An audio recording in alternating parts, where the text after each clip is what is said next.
At a glance, the iPhone 16 Pro Max doesn't look or feel much different from the preceded it, and perhaps that's not to be expected.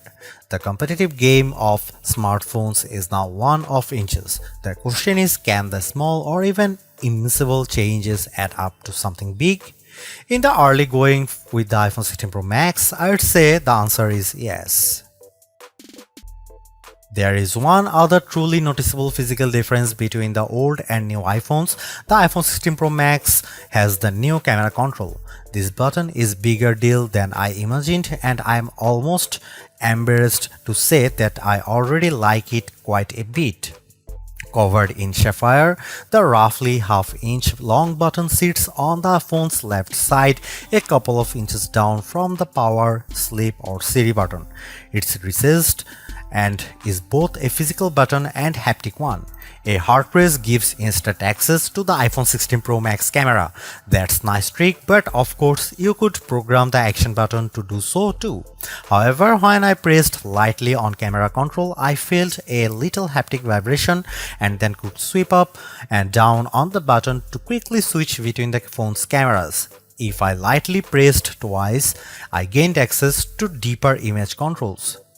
Using the camera control, however, was not initially obvious. I was pressing too hard and then not hard enough. It took me about 20 seconds to figure it out.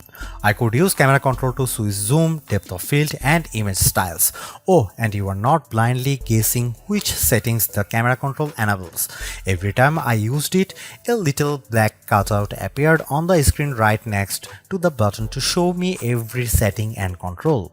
Yes, if you hold the phone in landscape mode, it begins to feel like you are using a traditional camera with one caveat. The feature that would let me light press to lock focus and long press to shoot is not yet enabled. I can, though, always full press to complete taking a photo. I even saw how Snapchat is already using camera control to control images simply and send photos to friends with the press of a button. Camera control seems like a slight misnomer. The button will also be used to enable vision intelligence, which lets you point the phone at an object and press the button to get a description. It's like circle to search without the circle, or I guess Google. As I noted above, the button is recessed and I found that it's quite hard to trigger it accidentally. That's a good thing.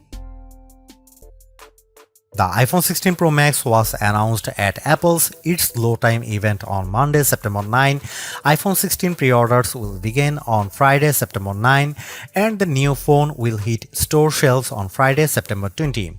The iPhone 16 Pro Max starts at $1,199 US for the model with 256 GB of storage, with that price rising to $1,599 US for the model with 1 TB of storage.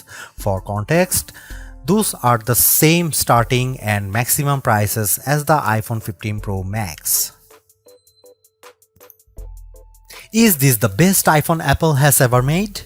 Possibly. It will certainly claim a spot near the top of our best iPhone list and maybe even best smartphones.